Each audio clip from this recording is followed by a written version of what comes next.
Kita akan membahas pertemuan bab kedua, penyajian data dan ukuran pemusatan sekaligus. Sehingga untuk pertemuan ke depan tidak ada live Zoom, nanti akan ada tugas aja. Ya.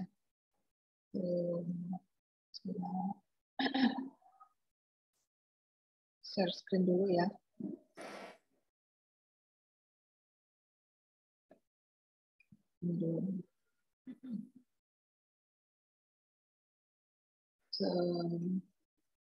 Untuk penyajian data ya,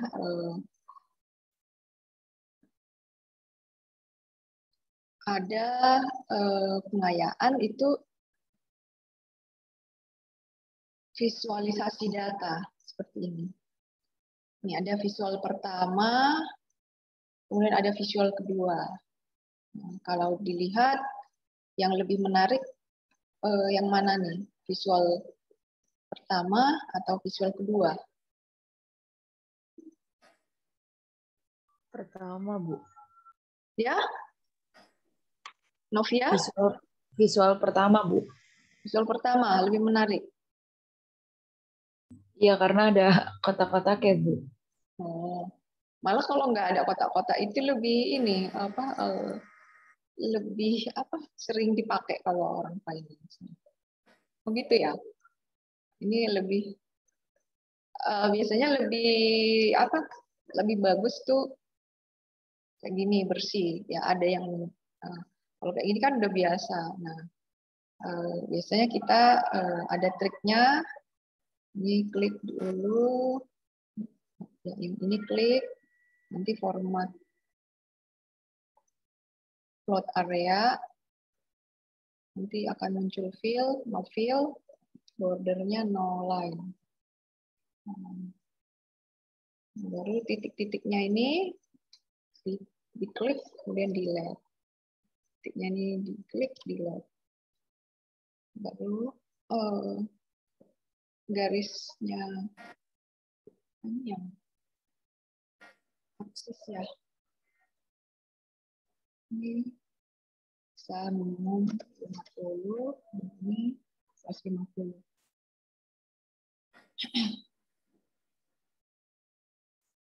Kemudian ini no fill, no line. Warna markernya bisa dihilangin. No fill, no line. Marker yang satu lagi di gambar chat markernya no fill, no line. Kemudian yang satunya yang solve-nya diganti warna.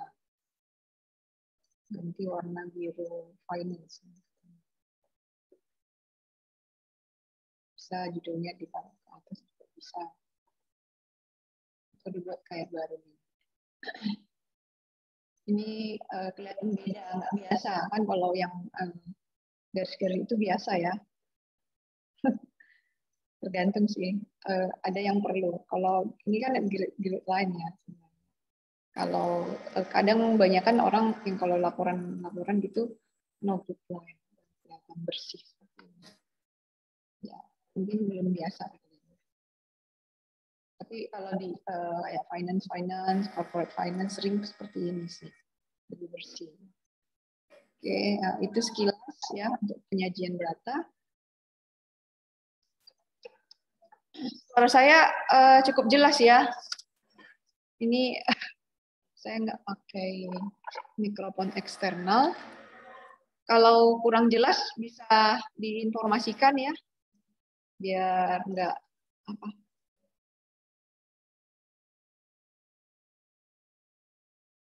Karena ini saya merekam juga.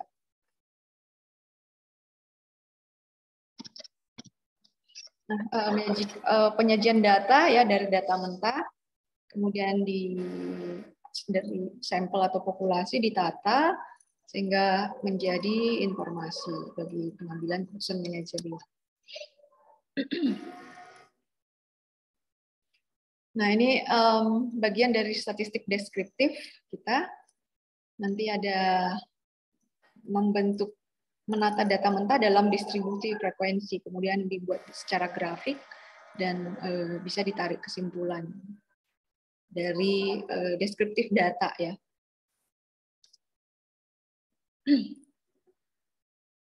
Jadi tujuan pengumpulan mau lihat mungkin peringkat kelas nilainya untuk statistik itu ada berapa nilainya, ukuran pemusatannya, nanti kita lanjut lagi nilai rata-rata kelas paling banyak berapa, nilai rata-rata kelas berapa, nilai yang paling sering muncul atau nilai tengah berapa.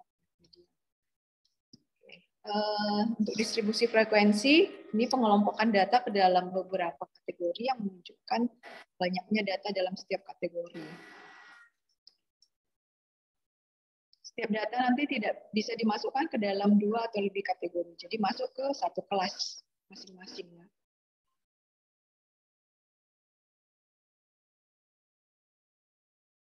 Langkah-langkah distribusi frekuensi mengumpulkan data, mengurutkan data dari terkecil ke terbesar atau sebaliknya, kemudian nanti membuat kategori kelas dengan rumus. Rumus untuk jumlah kelas itu K sama dengan 1 ditambah 3,322 logaritma N.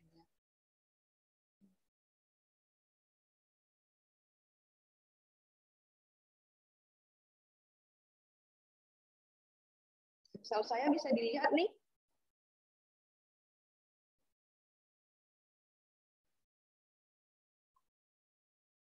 Bisa ya, bisa kelihatan Excel-nya? Bisa, Bu. Bisa, Bu. Bisa. Saya kecilin dulu. Ini ada total data awal itu belum dikelompokkan ya, ada 50. Kemudian jika sudah saya urutkan, nah dari terkecil sampai terbesar, nah itu ada 50 di tabel 1, 2 ini ya. Untuk nilai ujian statistik MA, ada 50 mahasiswa. Kemudian tadi tentukan ini ya, jumlah kelasnya ya, K sama dengan 1 tambah 3,322 logaritma N.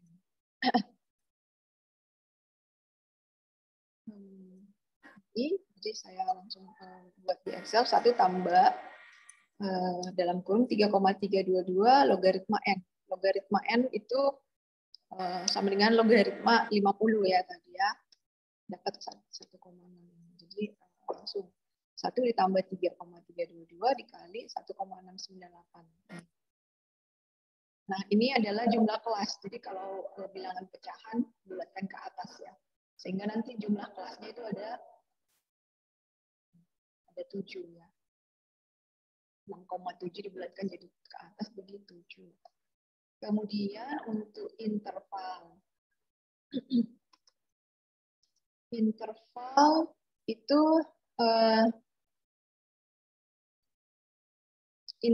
dengan rumus nilai tertinggi dikurangi nilai terendah dibagi jumlah kelas. Nilai tertinggi tadi ada 8.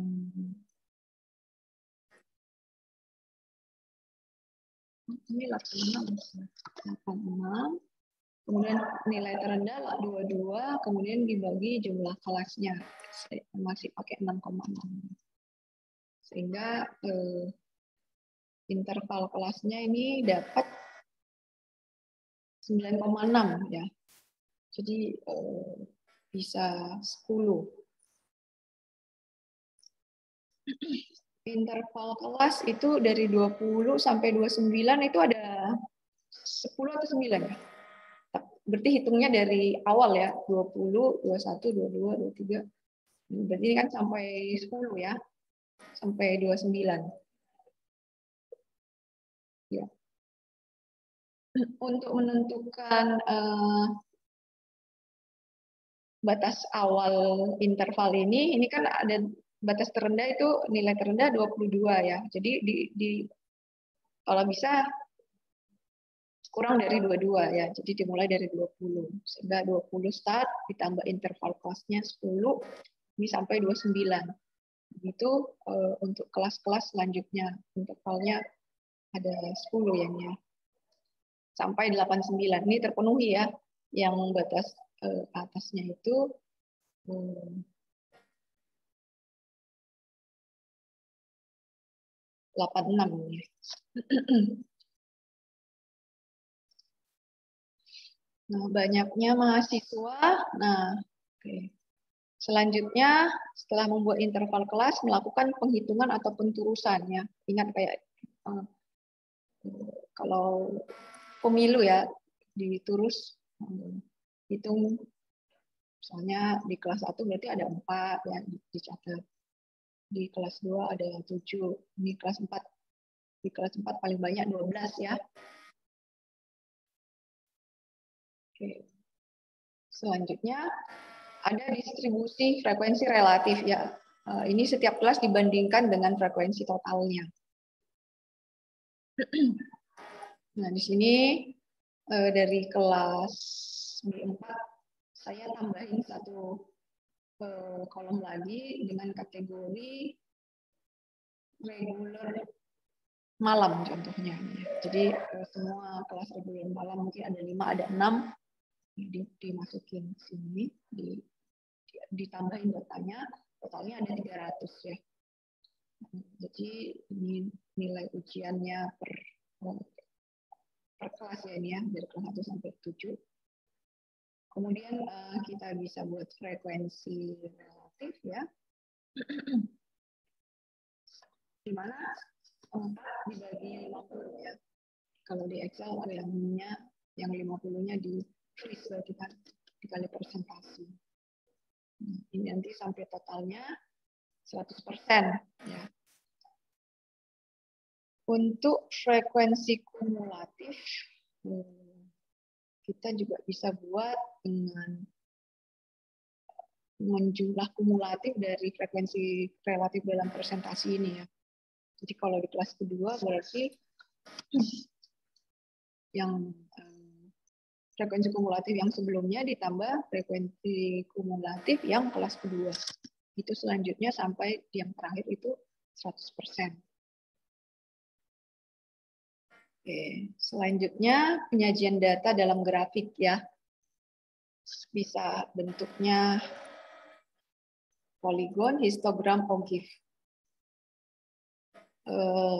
Nanti ini ada istilah dalam penyajian data batas kelas. Ini kelas nilai terendah atau tertinggi pada suatu kelas. Nilai tengah, nilai yang letaknya di tengah kelas. Nanti ada keperluannya juga untuk perhitungan-perhitungan beberapa rumus tertentu. Nilai tepi kelas itu nilai batas antar kelas, border yang memisahkan nilai antara kelas 1 dengan kelas lainnya. Ya.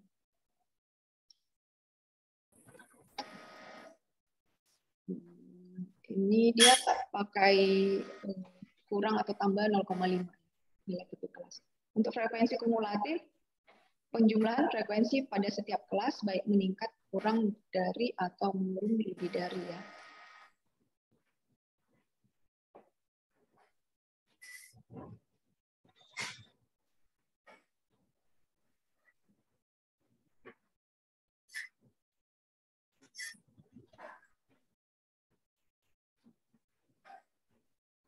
Sorry.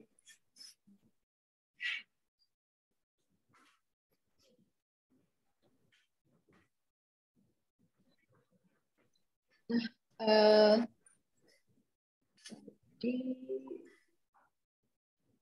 distribusi frekuensi ya untuk grafik. Jadi ini saya copy lagi di kelas interval banyak mahasiswa dan nilai tengahnya. Nilai tengah. Ini kebetulan nilai tengah berarti di 24,5.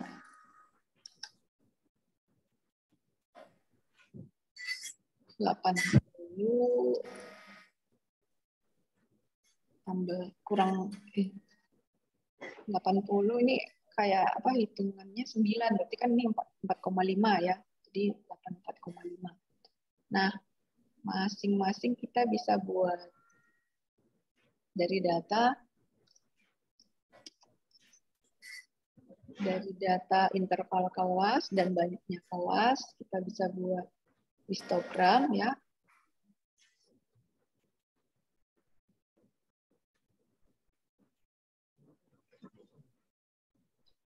Kemudian interval kelas dan banyaknya mahasiswa, kita bisa buat grafik garis ya.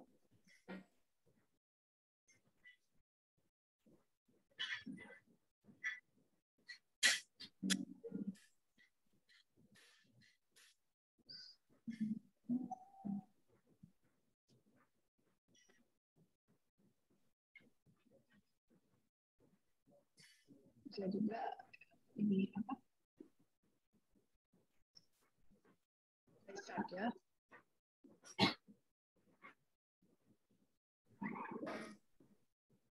Semacam ini.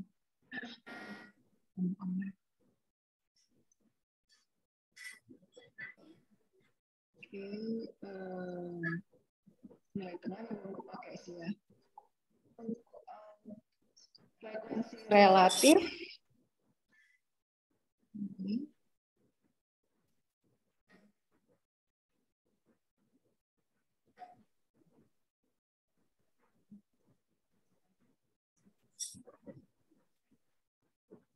Oke, frekuensi relatif.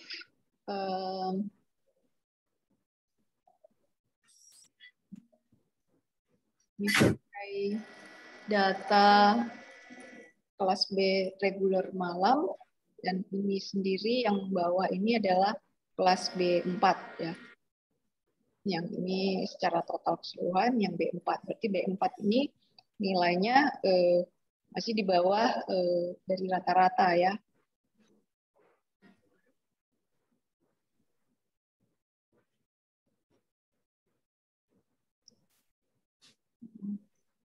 Dari frekuensi kumulatif, dari frekuensi relatif kita bisa buat frekuensi kumulatif ya, kurang dari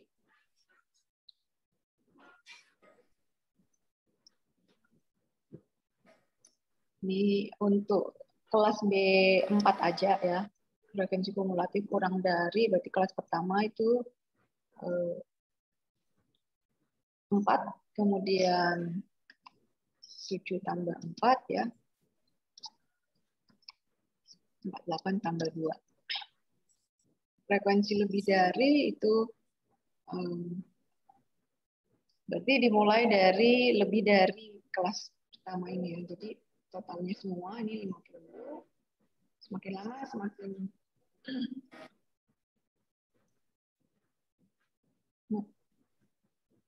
tapi bisa juga mulainya dari awal sini ya, dikerjain dari data nomor 2 ini, kemudian kumulatifkan frekuensi sebelumnya dengan 8 ya.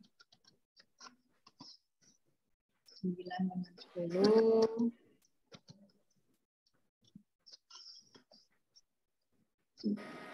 Frekuensi kumulatif sebelumnya ditambah yang frekuensi kumulatif kelas sekarang.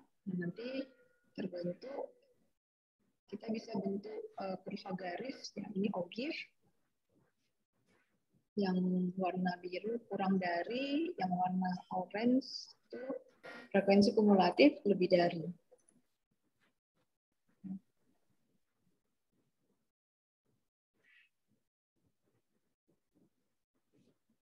Seperti ini.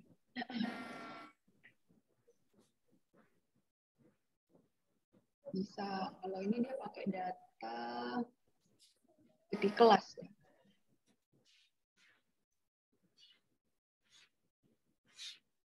Kelas bawah ya. Tapi kelas bawah itu dikurang batas bawah dikurang 0,5 ya. Dikurang 0,5 dapat 3035. Oke, sampai saat ini ada pertanyaan? Bisa ya? Saya lanjut ke ukuran pemusatan. Ukuran pemusatan ini ada rata-rata hitung, median, modus untuk data tidak berkelompok.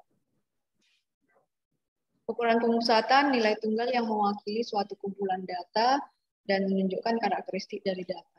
Ukuran pemusatan menunjukkan pusat dari nilai data. Untuk rata-rata hitung populasi,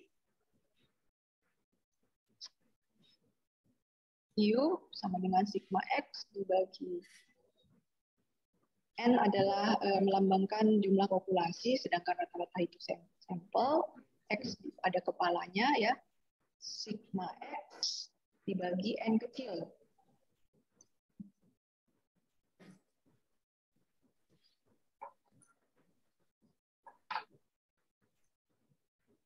Untuk ada rata-rata hitung tertimbang karena mungkin beberapa kelas atau beberapa variabel itu ada pertimbangan bobot ya, besar kecil bobot. Mungkin alasan ekonomi atau teknisnya. Misalnya saya bikin soal nomor 1 susah, jadi saya kasih bobot lebih besar dari soal yang lebih murah. Jadi ini dikalikan dengan bobotnya dengan variabel X. Observasinya. Nah, bagaimana ukuran pemusatan untuk data berkelompok ya? Untuk data berkelompok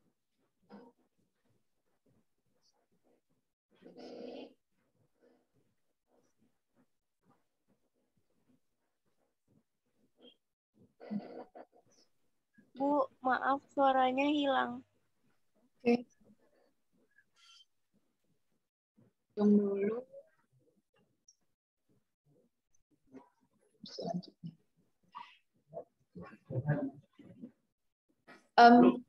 Untuk mencari rata-rata hitung data berkelompok, kita cari nilai tengah, kemudian dikalikan dengan frekuensi, dijumlahkan, penjumlahan perkalian frekuensi dengan nilai tengah, kemudian dibagi dengan jumlah sampel atau populasinya ya. Nanti dapat nilai rata-ratanya. Rata-rata hitung data berkelompok. Setiap kelompok baik dalam bentuk skala interval maupun rasio mempunyai rata-rata hitung. Setiap nilai data harus dimasukkan ke dalam perhitungan rata-rata hitung. Jadi satu kelompok baik kelas maupun satu kesatuan dalam populasi atau sampel hanya mempunyai satu rata-rata hitung. Nanti rata-rata hitung juga bisa membandingkan karakteristik dua atau lebih populasi atau sampel. Ya. Sedangkan sifat rata-rata hitung sebagai satu-satunya ukuran pemusatan, maka jumlah deviasi setiap nilai terhadap rata-rata hitung selalu sama dengan 0. Rata-rata hitung sebagai titik keseimbangan dari keseluruhan data, maka letaknya berada di tengah data. Rata-rata hitung nilainya sangat dipengaruhi oleh nilai ekstrim, yaitu nilai yang sangat besar atau sangat kecil. Jadi kalau misalnya di data yang 50 tadi saya masukkan angka yang misalnya 90, nah akan mempengaruhi nilai rata-rata hitung. Atau sebaliknya saya kasih tambah angka yang sangat kecil, nah akan mempengaruhi. Bagi data atau sekelompok data yang sifatnya terbuka, lebih dari atau kurang dari, tidak mempunyai rata-rata hitung. Ya, tidak terbatas ya, jadi nggak bisa kita cari.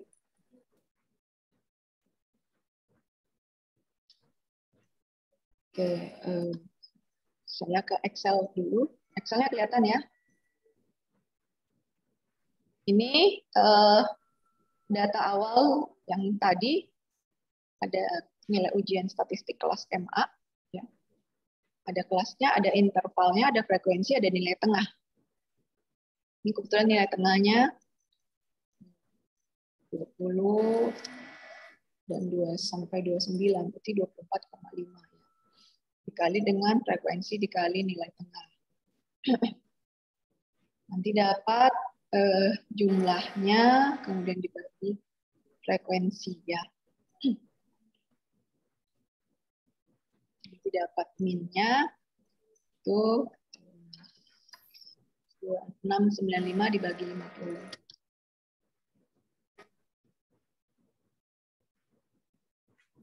Oke.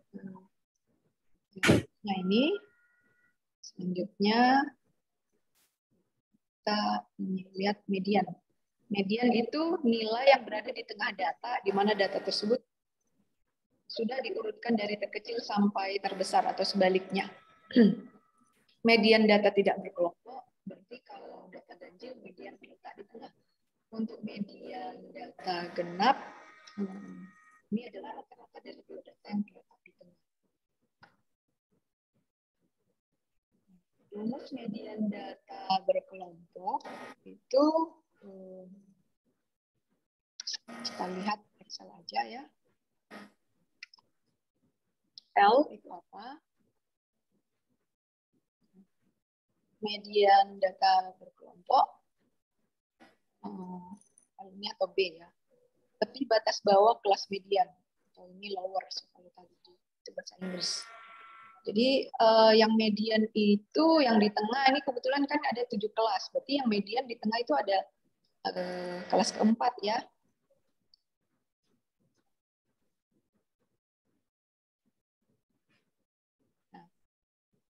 Tepi batas bawah kelas median berarti itu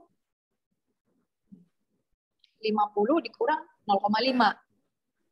49,5.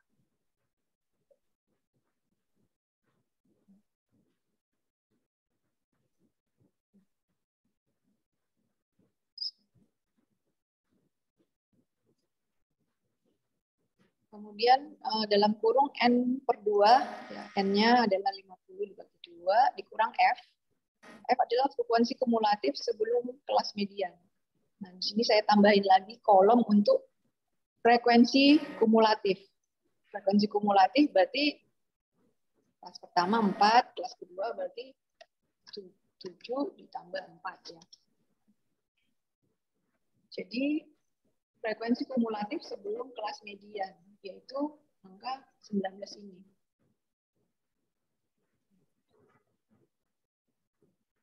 Kemudian dibagi FM, frekuensi pada kelas median. Frekuensi pada kelas median adalah 12. Ya. Dikali dengan I, interval kelas median. Interval kelas median itu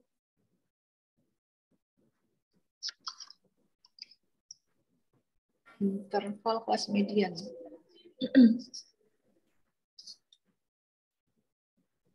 Bisa 9, tadi 9 koma ya, tapi bisa 10 juga sih.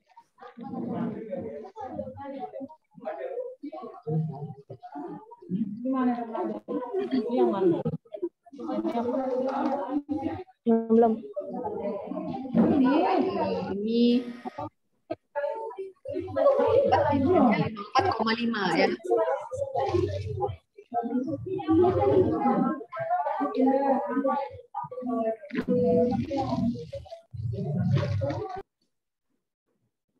Oke, selanjutnya kelas modus, data yang paling sering muncul ya. Rumus modus data berkelompok, ini ada L, lower berarti ya. Kemudian ada D dibagi D1 tambah D2. Ini kita lihat.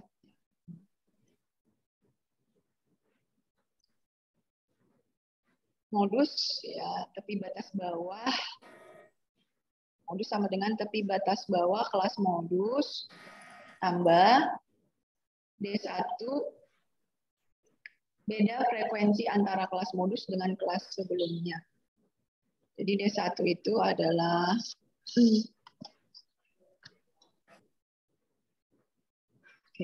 kelas modusnya sendiri adalah frekuensi yang paling banyak di kelas ini.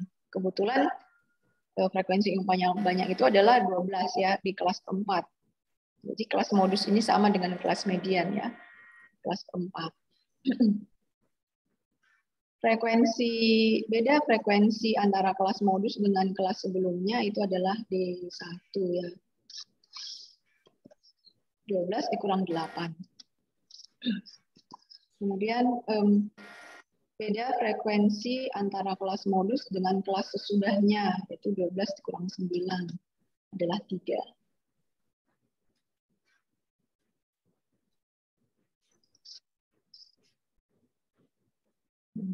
Untuk B-nya, tapi batas bawah kelas modus. Sama ya tadi ya. Untuk batas bawahnya ini 50 dikurang 0,5 dapat 49,5. Kemudian ditambah D1 dibagi D1 tambah D2 dikali ini intervalnya tadi dapat 10 yang pembulatan ke atas. Sehingga modusnya adalah 55,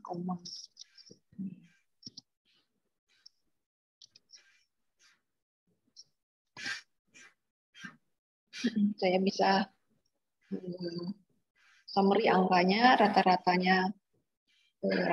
hitung lebih kecil dari median, dan median lebih kecil dari modus ya.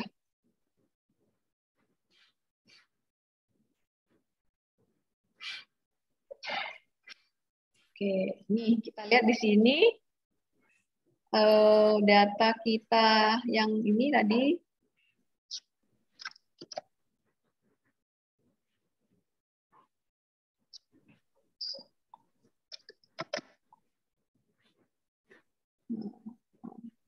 Rata-rata lebih kecil dari median, lebih kecil dari modus, berarti ada di nomor 3 ya.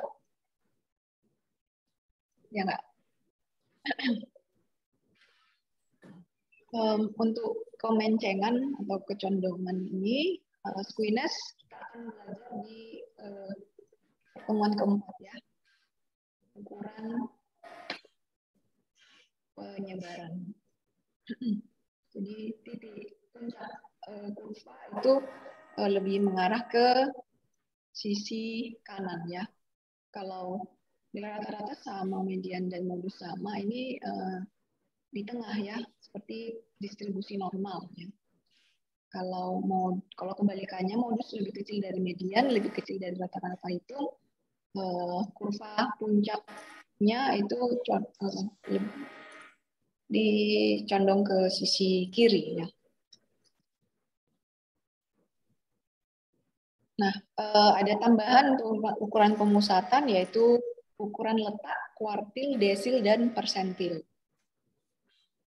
Kuartil itu ukuran letak yang membagi 4 bagian yang sama.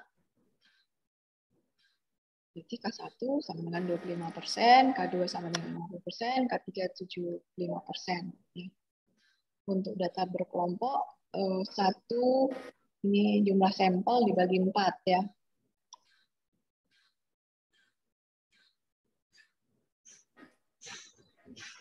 Ini. Untuk ukuran letak desil adalah ukuran letak yang membagi 10 bagian yang sama ya. D1 10%, D2 20%.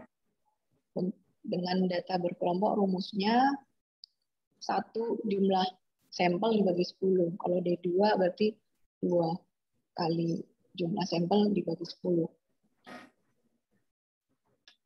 Ini contoh yang bisa digambarkan grafik letak desil ya. Langsung ke D2, D4, nah ini D10 nanti 100%.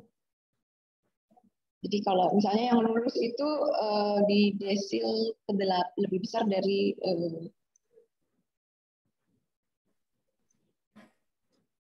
yang lulus itu di angka yang lulus itu di D8 ya. Berarti ada 80% semacam datanya. Berarti yang ini lulus.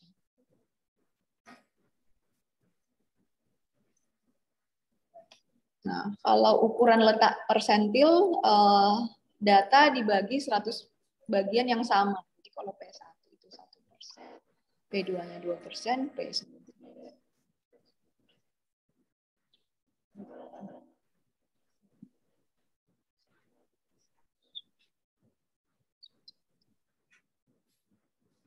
Ini kira-kira gambar grafiknya. Ini contoh untuk data distribusi normal ya. Kalau data tidak berkelompok, ini harus diurutkan dulu dari kecil sampai besar ya. Baru nanti P22, P85, P96. Ini intervalnya, ini kumulatif frekuensi, kolom untuk frekuensi,